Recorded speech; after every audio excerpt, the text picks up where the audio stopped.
मेरा पति एक शराबी था और वो अपने सारे पैसे शराब और शबाब में ही उड़ा देता था। हमारे घर में खाने के लाले पड़ गए थे, इसीलिए मजबूरी में मैंने घर घर जाकर दूध बेचना शुरू कर दिया। मैं दिखने में बहुत सुंदर और गोरे गोरे उभारों वाली महिला हूं। एक दिन जब मैं उस बड़े बंगले में दूध देने गई तो बंगले का मालिक मुझे अंदर ले गया और वहां ले जाकर दूध। हेलो दोस्तों, आज की इस रोमांचक कहानी में आप सबका स्वागत है। मेरा नाम कविता है। मेरी उम्र 18 साल है। मैं एक बहुत ही गरीब घर से ताल्लुक रखती थी।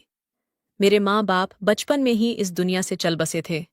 मेरा एक बड़ा भाई है और उसने ही मुझे पाल पोस कर बड़ा किया था। लेकिन जब मेरे भाई की शादी हुई तो भाभी के आ जाने के बाद मेरे भाई में भी बहुत सारे बदलाव आने लगे थे। मेरी भाभी दिन भर मुझसे घर का कामकाज करवाया करती थीं। उन्होंने मुझे घर में पूरी तरह से नौकरानी बनाकर रखा हुआ था। मैं जब भी अपने भाई से कुछ पैसे मांगती तो वह भाई को मना कर देती और यही कहती कि इसे अब पैसे देने की कोई जरूरत नहीं है। अगर आज तुमने इसे पैसे दिए तो ये आगे चलकर और ज्यादा चीजों की डिमांड करेगी, जो कि बिल्कुल भी सही बात नहीं है। कल इसकी शादी भी होगी, दूसरों के घर जाकर भी अगर यही सब करती रहेगी तो तुम्हारा नाम ही खराब होगा। भाभी हमेशा ही मेरे भाई को भड़काया करती थी। मेरे भाई की शादी मेरे किसी दूर के रिश्तेदार ने करवाई थी। धीरे धीरे मेरा भाई भी अपनी बीवी की बातों में आकर मेरे साथ बहुत ज्यादा बुरा बर्ताव करता था। मैं मन ही मन बहुत ही ज्यादा दुखी हुआ करती थी। मैं जब भी अपनी सहेलियों के साथ बैठा करती थी तो अपने सारे दुख दर्द भी भूल जाया करती थी। सहेलियों के साथ बैठकर मेरा भी मन लग जाया करता था। मेरी सहेलियों की भी शादी अब जल्द से जल्द हो रही थी, क्योंकि हमारे गांव में लड़कियों की शादी कम उम्र में ही कर दी जाती थी। लेकिन माँ बाप लड़कियों की शादी में लड़के वालों को मुंह मांगी कीमत भी अदा किया करते थे। मेरे भी कई सारे अरमान थे। मेरा भी मन था कि मेरी शादी एक ऐसे शख्स से हो जो मुझे बेपनाह मोहब्बत करे।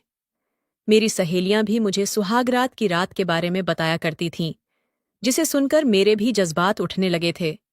मैं कम उम्र की थी, इसलिए मुझे सुहागरात के बारे में बिल्कुल भी पता नहीं था। सहेलियों की बात सुनने के बाद मैं यही सोचती थी कि मैं भी इसी तरह अपने पति के साथ शादी की रात प्यार लुटाया करूंगी। अब मैं दिन रात यही सोचा करती थी कि जब मेरी भी शादी होगी तब मैं खूब मजे किया करूंगी। इसी तरह मैं अपनी जिंदगी काट रही थी। घर के कामकाज करके जब मैं शाम को अपनी सहेलियों के साथ बैठकर बातें किया करती थी, वो लोग अक्सर मुझे अपने पति के साथ सुहागरात के बारे में सब कुछ बताया करती थीं। मैं भी उनकी बातों को सुन सुनकर बड़े ही मजे लिया करती थी। धीरे धीरे अब मेरी भी शादी की उम्र हो चुकी थी। इसी वजह से भाई ने भाभी से कहा कि वह मेरे लिए रिश्ता ढूंढने लगे हैं। ये सुनते ही भाभी जल्दी से खड़ी हो गई और कहने लगी कि कोई जरूरत नहीं है। जब भाई और मैंने भाभी की तरफ देखा तो वह कहने लगी कि मेरा मतलब है कि मैंने खुद अपनी ननद के लिए अच्छा सा रिश्ता देख रखा है। ये सुनते ही मेरे चेहरे पर एक मुस्कुराहट आ गई थी। मैंने सोचा, चलो आज कहीं न कहीं भाभी के दिल में मेरे लिए मोहब्बत जाग उठी, क्योंकि वह भी एक औरत है और मेरी शादी भी एक अच्छे से घराने में करेंगी। यही सोचते सोचते अब कुछ दिन बीत चुके थे। तभी भाभी एक दिन मुझसे कहने लगी कि कविता, एक लड़के के यहाँ मैंने तुम्हारा रिश्ता पक्का कर दिया है। मैंने कहा, पर भाभी, आपने तो उस लड़के को मुझसे मिलवाया ही नहीं। तब भाभी कहने लगी, यह भी कोई बात हुई? लड़कियां भला लड़कों से मिलती हैं क्या? मैंने कहा कि ठीक है, तो आपने भाई से क्यों नहीं मिलवाया? दोस्तों, मेरी भाभी जो थी वह बड़ी ही चालाक किस्म की थी। उन्हें पता था कि मेरी शादी में लड़के वालों की डिमांड के अनुसार उन्हें दहेज देना पड़ेगा। उन्होंने बड़ी ही चालाकी से मेरे भाई से कहा कि उन्होंने एक बहुत ही अच्छे घराने के लड़के से मेरा रिश्ता पक्का कर दिया है। और खुशी की बात तो ये है कि इस लड़के के परिवार वालों ने शादी के लिए कोई डिमांड नहीं की, यानी कि हमारा कोई खर्चा नहीं होगा। जिसे सुनकर भाई कहने लगा, ये तो बहुत ही अच्छी बात है। मुझे मेरी बीवी पर पूरा गर्व है। वह मेरी बहन के लिए बेहतर ही चुनेगी। मैंने भी सोचा कि चलो अच्छी बात है, भाई के ऊपर ज्यादा खर्चा नहीं आएगा। इसी तरह कुछ दिन बीत चुके थे। भाभी के कहने से मेरी शादी एक हफ्ते के बाद होने वाली थी। उन्हीं हफ्तों में अपनी शादी के लिए मैं बड़ी बेकरार थी। मेरी सहेलियों ने भी मुझे शादी की पहली रात की पूरी ट्रेनिंग पहले से दे रखी थी, ताकि मुझे कोई भी परेशानी ना हो। इसी तरह दिन गुजर चुके थे। मेरे शादी की रात भी नज़दीक आ चुकी थी। मेरी शादी रात के समय होने वाली थी। इसी वजह से मैंने दूल्हे को बिल्कुल भी नहीं देखा था। भाभी ने चुपचाप मुझे सोफे पर ले जाकर बिठा दिया। मैं बड़ी बेकरार हो रही थी। अब आने वाली जिंदगी के बारे में सोच रही थी। जब मेरा खुद का घर होगा, मेरा खुद का परिवार होगा और मुझे अपने भाई भाभी के घर नौकरानी बनकर बिल्कुल भी नहीं रहना पड़ेगा। लेकिन मैं शायद गलत थी। कभी कभी हम जो सोचते हैं, हमें वैसा बिल्कुल भी नहीं मिलता, क्योंकि हमारी किस्मत में क्या लिखा होता है, ये हमें बिल्कुल भी नहीं पता होता है। बड़ी ही सादगी के साथ उस दिन मेरी शादी हो चुकी थी। मैं शादी करके अपने पति के साथ ससुराल चली गई थी। जैसे ही हम घर के बाहर पहुंचे तो मैंने देखा, ये एक बहुत ही पुराना सा घर था, जहां पर दीवारों को बिल्कुल भी पेंट नहीं किया गया था। मैंने सोचा कि शादी वाला घर है, कम से कम लड़के वालों को अपने घर की मरम्मत तो करवा लेनी चाहिए थी। लेकिन मैंने इस बात पर ज्यादा गौर नहीं किया। फिर मैं घर के अंदर दाखिल हुई। घर का हाल बहुत ही अलग किस्म का था, बल्कि यह घर हमारे घर से भी बहुत ही ज्यादा छोटा था।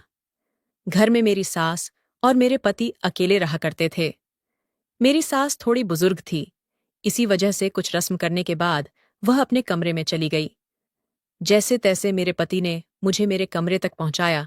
कमरे का मंजर देखकर मैं थोड़ा और परेशान हो चुकी थी, क्योंकि घर ऐसा था जैसे मानो सदियों से बिखरा पड़ा हो। यहां बिल्कुल भी सफाई नहीं की गई थी। मेरे पति ने मुझे कमरे में भेजकर मुझसे कहा कि मैं कुछ देर बाद वापस आता हूं, तुम बैठकर यहां आराम करो। अब मैं अपने बिस्तर पर बैठकर बड़ी बेसब्री से अपने पति का इंतजार कर रही थी।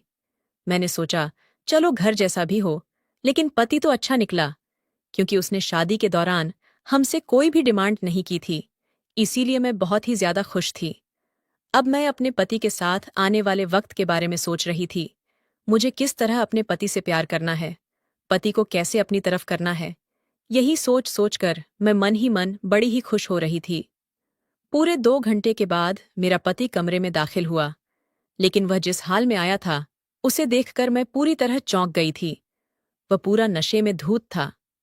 मैंने अपने पति को पकड़ा और उन्हें बिस्तर पर बिठाया। तभी मेरे पति ने मुझे पकड़कर बिस्तर पर धक्का दे दिया और फिर लाइट बंद करते ही पूरे जोश के साथ उन्होंने मेरे साथ जो किया, उन्होंने मेरी चीख निकाल दी थी। मैं चाहती थी कि मेरा पति मुझसे बेपनाह प्यार करे, लेकिन वो जिस हाल में और जिस तरीके से मुझ पर प्यार लुटा रहा था, ये मुझे बड़ा ही खराब लग रहा था। मुझे ऐसा लग रहा था मानो कोई मेरे साथ जबरदस्ती कर रहा हो, लेकिन अभी तक मुझे सच्चाई के बारे में बिल्कुल भी पता नहीं था। वह सच्चाई जिसे मेरी भाभी ने मुझसे और मेरे भाई से छुपाकर रखा था। मेरी भाभी ने बड़े ही चालाकी से यह खेल खेला था। दूसरे दिन जब मैं उठी तो मुझे बिस्तर से उठने की हिम्मत भी नहीं हो रही थी। मेरा पूरा बदन कमजोर हो चुका था, लेकिन सुबह सुबह मेरी सास दरवाजा खटखटाने लगी थी। वह मुझे कहने लगी कि बहू जल्दी उठो और घर की साफ सफाई करो, जिसे सुनकर मैं हैरान रह गई थी कि भला कौन सी सास बहू को दूसरे दिन ही घर की सफाई के लिए कहती है। लेकिन मैंने सोचा कि शायद इनके यहाँ यही रिवाज होगा। इसी वजह से मैं नहा धोकर कमरे के बाहर निकली तो मेरी सास ने मुझे झाड़ू पोंछा, पकड़ा दिया और कहा, पूरे घर की अच्छी तरीके से सफाई करो। बहुत टाइम से घर की अच्छी सफाई नहीं कर पाई थी। अब तो तुम आ गई हो, तो अब से तुम ही किया करोगी। ये सब देखकर मैं आंखें बड़ी बड़ी करके अपनी सास की तरफ देख रही थी। इसका क्या मतलब था? लेकिन नई नई शादी हो जाने की वजह से मैं अभी अपनी सास से कोई सवाल जवाब नहीं कर सकती थी। इसी वजह से मैं चुप रही। इसी तरह मैंने सारा दिन घर की सफाई में ही बिता दिया था। मेरे हाथों की जो मेहंदी थी, वह भी एक ही दिन में धुल चुकी थी, क्योंकि घर काफी दिनों से गंदा पड़ा था, जिसे साफ करते करते मेरे हाथों की मेहंदी उतरने लगी थी। मैंने सोचा, चलो आज मेरा पहला दिन है और ससुराल में तो यह सब तो करना ही पड़ता है, और घर भी तो मेरा खुद का ही है। ये सोचकर मैंने रात का खाना बनाकर तैयार भी कर दिया था। मेरी सास ने खाना खाया और जब मैं अपने पति का इंतजार करने लगी तो मेरी सास मुझे कहने लगी कि तुम्हें उसका इंतजार करने की कोई जरूरत नहीं है, वह खुद आकर खा लेगा। मैंने अपनी सास की बात को मान लिया और वही खाना खाने लगी थी और मेरी सास अपने कमरे में चली गई। फिर मैं अपने पति का इंतजार करने लगी। आज फिर रात को मेरा पति लेट वापस आया था और वह आज भी नशे की हालत में था, जिसे देखकर मैं फिर से बड़ी ही परेशान होने लगी। आज भी मेरे पति ने पहली रात की तरह ही मुझ पर अपनी हुकूमत जमाई थी। मैंने कई बार उन्हें पीछे करने की कोशिश की थी, लेकिन मेरे पति की जो पकड़ थी वह इतनी मजबूत थी कि मैं उन्हें अपने से दूर भी न कर सकी। ऐसे ही दिन गुजरने लगे थे। मुझे ऐसा लग रहा था मानो मैं इस घर में काम करने के लिए आई हूं, और रात को भी इसी तरह का यह सिलसिला शुरू हो चुका था। मेरा पति रोज रात को नशे की हालत में आता और मेरे साथ जो जबरदस्ती करता। धीरे धीरे मुझे समझ में आने लगा था कि मेरी भाभी ने ही मेरे साथ गलत किया है। उन्होंने मेरी जिंदगी खराब कर दी है। उन्होंने मेरी शादी शराबी के साथ कर दी, जिसके बदले में ससुराल वालों ने कोई डिमांड नहीं की थी। मेरा दिल बहुत किया था कि मैं अभी जाकर अपने भाई को यह सारी सच्चाई बता दूं, लेकिन मुझे पता था कि मेरा भाई फिर से मुझ पर यकीन नहीं करेगा और फिर वह भाभी का ही साथ देगा। इसी वजह से मैंने इसे ही अपनी किस्मत समझकर आगे की जिंदगी बिताने लगी थी। मैं मन ही मन में बहुत दुखी थी, लेकिन मैं किसी से कुछ भी नहीं कह सकती थी। घर की हालत भी खराब होते जा रही थी, क्योंकि मेरा पति एक दिन पैसा कमाता तो दूसरा दिन उस पैसे को उड़ा देता। मैं पढ़ी लिखी भी नहीं थी कि कहीं नौकरी भी कर सकूं। मेरे ससुराल में 2 गाय थीं, जो मेरी सास की थी। वह गाय का दूध बेचकर ही अपने घर का गुजारा किया करती थी। मैंने भी धीरे धीरे गाय का दूध बेचना शुरू कर दिया था। मैं दूध बेचने के लिए लोगों के घरों में जाया करती थी। धीरे धीरे मेरे हालात बेहतर होना शुरू हो गए थे, लेकिन मेरा पति जबरदस्ती इन पैसों को छीनकर शराब पीने के लिए चला जाया करता था। मैं अपनी किस्मत को बहुत ही कोसती थी। भगवान ने आखिर मुझे किस चीज की सजा दी है। तभी मुझे एक दिन पता चला कि मैं मां बनने वाली हूं। मां बनने की खुशी में मुझे अपनी जिंदगी में एक रोशनी की किरण मिली थी। बच्चों के बारे में सोचकर ही मैंने अपने आगे की जिंदगी के बारे में सोच लिया था। मेरी सास भी अच्छी किस्म की थी। बच्चे की खुशी में उसने मेरा साथ देना शुरू कर दिया। अब वह घर के कामकाज में भी मेरी मदद किया करती थी। मेरा पति इस हालत में भी मेरे साथ गलत ना करें, इसी वजह से वो मुझे अपने साथ सोने देती थी।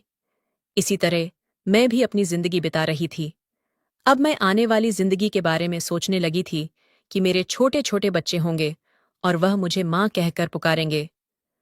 पति का प्यार तो इस जन्म में मुझे मिला ही नहीं, और ना ही मुझे मेरे माँ बाप का प्यार मिला है। कम से कम मुझे मेरे बच्चों का प्यार तो मिलेगा। यही सोचकर मैं बहुत ही खुश थी।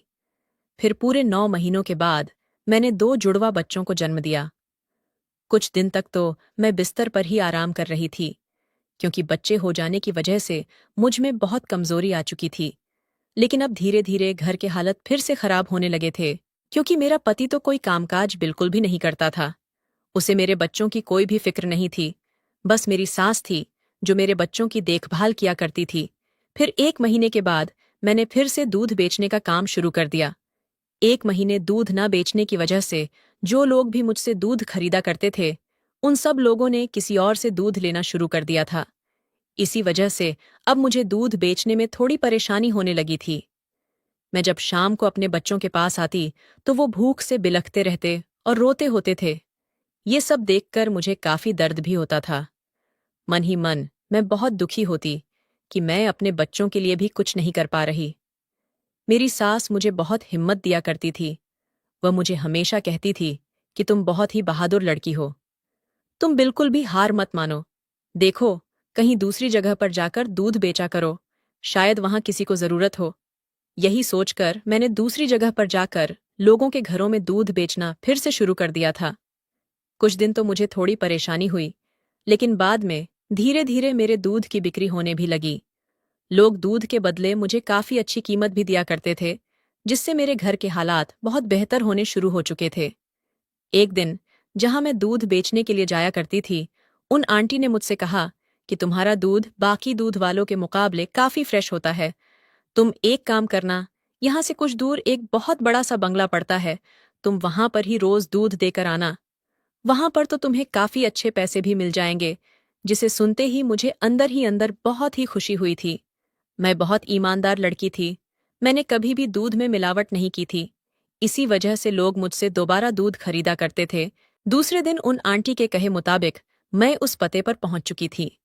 बंगला काफी ज्यादा दूर था, चलते चलते मेरे पैरों में सूजन आने लगी थी। वह घर बाकी घरों के मुकाबले काफी अलग सा था। जब मैंने उस बंगले का दरवाजा खटखटाया तो सामने एक बहुत ही हैंडसम सा आदमी आकर खड़ा हो गया। उसे देखकर मैं थोड़ी हड़बड़ा सी गई थी। वह मुझे देख घूर कर कहने लगा कि आप कौन हो? मैंने कहा, जी, मुझे बताया गया कि यहाँ पर फ्रेश दूध की जरूरत है। उस आदमी ने कुछ देर मुझे ऊपर से लेकर नीचे तक देखा और फिर मुझे पूछने लगा, तुम दूध में मिलावट तो नहीं करती? मैंने कहा कि नहीं नहीं साहब, आप एक बार मेरे दूध को खरीदें। जब आप इसे खरीदेंगे तब आपको खुद पता चल जाएगा। फिर उस आदमी ने कुछ देर सोचने के बाद मुझे कहा, ठीक है, तुम रोज मुझे 1 लीटर दूध दे दिया करो। दूध देने के बाद मैं अपने घर वापस आ चुकी थी। अब मैं बहुत ही खुश थी क्योंकि मुझे एक और जगह पर दूध बेचने का काम मिल चुका था। अब मैं रोज इसी तरह दिन रात मेहनत किया करती थी और रात को जब घर आती तो अपने बच्चों के साथ वक्त बिताया करती थी। अब मैं अपने बच्चों की सारी आवश्यकताओं को भी पूरा करने लगी थी, लेकिन अभी भी मेरी जिंदगी में मुश्किलें कम नहीं थीं। अभी भी बहुत सारी परेशानियां आनी बाकी थीं। एक दिन जब मैं उस बंगले में दूध बेचने गई तो उसी आदमी ने दरवाजा खोला।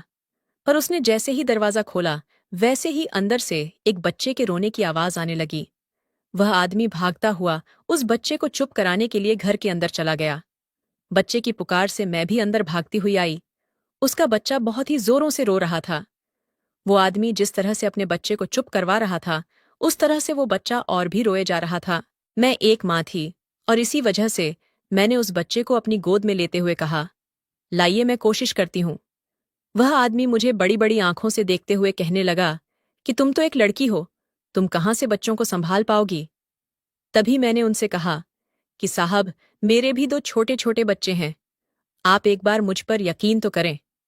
जब उसने बच्चे को मेरी गोद में दिया तो वह थोड़ी ही देर में चुप हो गया। वह बच्चा देखने में बड़ा ही खूबसूरत था। उसकी मासूमियत उसके चेहरे पर साफ झलक रही थी। वह आदमी मुझे फिर से बड़ी बड़ी गहरी आंखों से देख रहा था और मुझे कहने लगा कि तुम्हारी उम्र से तो यह अंदाजा बिल्कुल भी नहीं लगाया जा सकता है कि तुम 2 बच्चों की माँ हो। कुछ देर बाद बच्चा शांत हो जाने से मैंने उस आदमी को वापस कर दिया और दूध देने के बाद मैं अपने घर वापस आ चुकी थी। अब मैं रोज दूध देने के बाद उस आदमी के साथ बातचीत किया करती थी। वह आदमी बड़ा ही शरीफ इंसान था। उसने बताया था कि उसका एक ही बच्चा है और बच्चे की डिलीवरी के वक्त ही उसकी माँ चल बसी थी। तभी से वह बच्चे को अकेले ही संभाल रहा है। उसे अकेले बच्चे को पालने में बहुत दिक्कत होती है। तो मैंने कहा, आप किसी अच्छी सी लड़की को देखकर शादी भी कर सकते हैं। तभी उन्होंने कहा, नहीं नहीं, कोई भी दूसरी औरत दूसरे के बच्चे को माँ जैसे प्यार बिल्कुल भी नहीं दे सकती। उस आदमी ने मेरे बच्चों के बारे में भी पूछा। मैंने भी उसे अपनी कहानी बता दी। वह आदमी काफी नेक दिल इंसान था। अब मैं रोज उसके घर दूध बेचा करती थी और उसके बच्चे के साथ थोड़ा वक्त भी बिताया करती थी। उसका बच्चा मेरे साथ काफी अच्छे से घुल मिल गया था। अब मैं इसी तरह अपनी जिंदगी गुजार रही थी। मेरा पति तो दिन रात अब नशे की हालत में ही रहता था। उसे तो मेरी और मेरे बच्चों की बिल्कुल भी फिक्र नहीं रहती थी, बल्कि उसे तो अपनी खुद की सगी माँ की भी कोई फिक्र नहीं रहती थी। मेरी सास बूढ़ी होती जा रही थी और मेरे बच्चे थोड़े बड़े होते जा रहे थे। अकेले बच्चों को संभालना मेरे लिए भी मुश्किल होता जा रहा था। फिर एक दिन मेरे दोनों बच्चे बहुत ज्यादा बीमार हो गए थे। डॉक्टर ने मुझसे कहा कि दोनों बच्चे जुड़वा हो जाने की वजह से दोनों को ही तुरंत अस्पताल में एडमिट करना पड़ेगा, क्योंकि बच्चों को निमोनिया हो चुका है। इसके लिए काफी सारे पैसों की भी जरूरत पड़ेगी। मेरे पास इतने सारे पैसे तो बिल्कुल भी नहीं थे। मैं भागती हुई घर आई और पति से दया की भीख मांगने लगी, पर उसने मुझे धक्का दे दिया। अब मेरे पास और कोई रास्ता नहीं था। मैं जिन जिन घरों में दूध बेचा करती थी, मैं वहां जाकर भीख मांगने लगी, लेकिन इतनी बड़ी रकम देने के लिए कोई भी तैयार नहीं था। मेरे पास सिर्फ अभी बस एक ही घर बचा था। मैं भागती हुई उस आदमी के घर पहुंची। मुझे इतना हड़बड़ाता हुआ देखकर वह आदमी मुझे कहने लगा, क्या हुआ कविता? मैंने जल्दी से उसके आगे हाथ जोड़ लिए और बोली कि मुझे अभी कुछ पैसों की अर्जेंट जरूरत है। मेरे दोनों बच्चे बीमार हैं और उन्हें जल्द से जल्द हॉस्पिटल में एडमिट करना पड़ेगा। मेरे बच्चों के अलावा मेरा इस दुनिया में कोई भी नहीं है। मेरा पति भी पूरा निकम्मा है। वह भी मेरी मदद बिल्कुल भी नहीं करना चाहता। उसे तो मेरे बच्चों की बिल्कुल भी परवाह नहीं है। कुछ देर तो वह आदमी सोचने लगा और फिर उसके बाद उसने मुझे एक ऐसी बात कही जिसे सुनकर मेरे पूरे होश उड़ चुके थे। वह आदमी मुझे कहने लगा कि आज के बाद मैं तुमसे कभी भी दूध नहीं लूंगा। मैंने कहा, अभी आप यह सब बातें क्यों कर रहे हैं? तभी वह कहने लगा, क्योंकि मैं चाहता हूं कि तुम मुझसे शादी कर लो। जिसे सुनकर मैं पूरा हक्का बक्का रह गई थी। वह कहने लगा, मेरा कोई गलत इरादा नहीं है।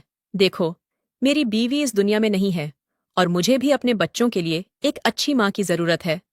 तुमने मेरे बच्चे को एक माँ जैसे प्यार दिया है और मेरा बच्चा भी तुम्हारे साथ काफी अच्छे तरीके से घुल मिल चुका है।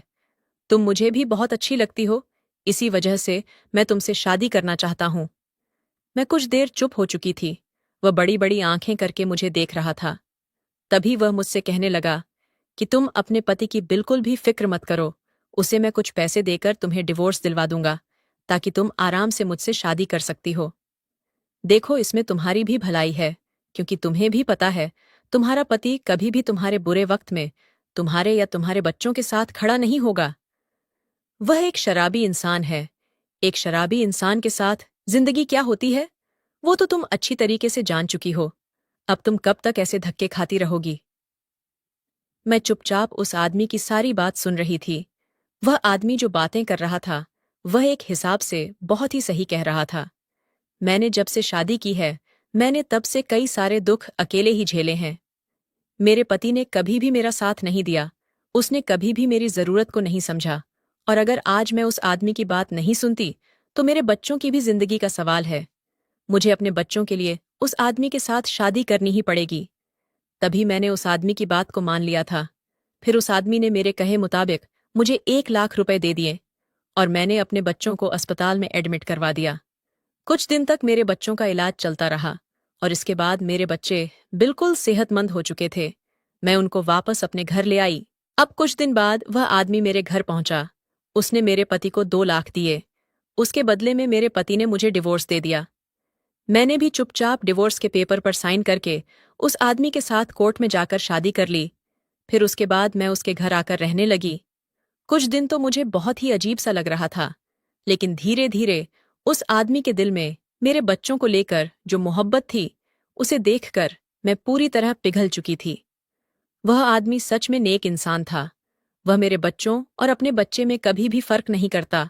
उसने मेरे बच्चों को भी अपने बच्चों की तरह ही प्यार दिया था। अब धीरे धीरे मुझे भी उससे प्यार होने लगा था।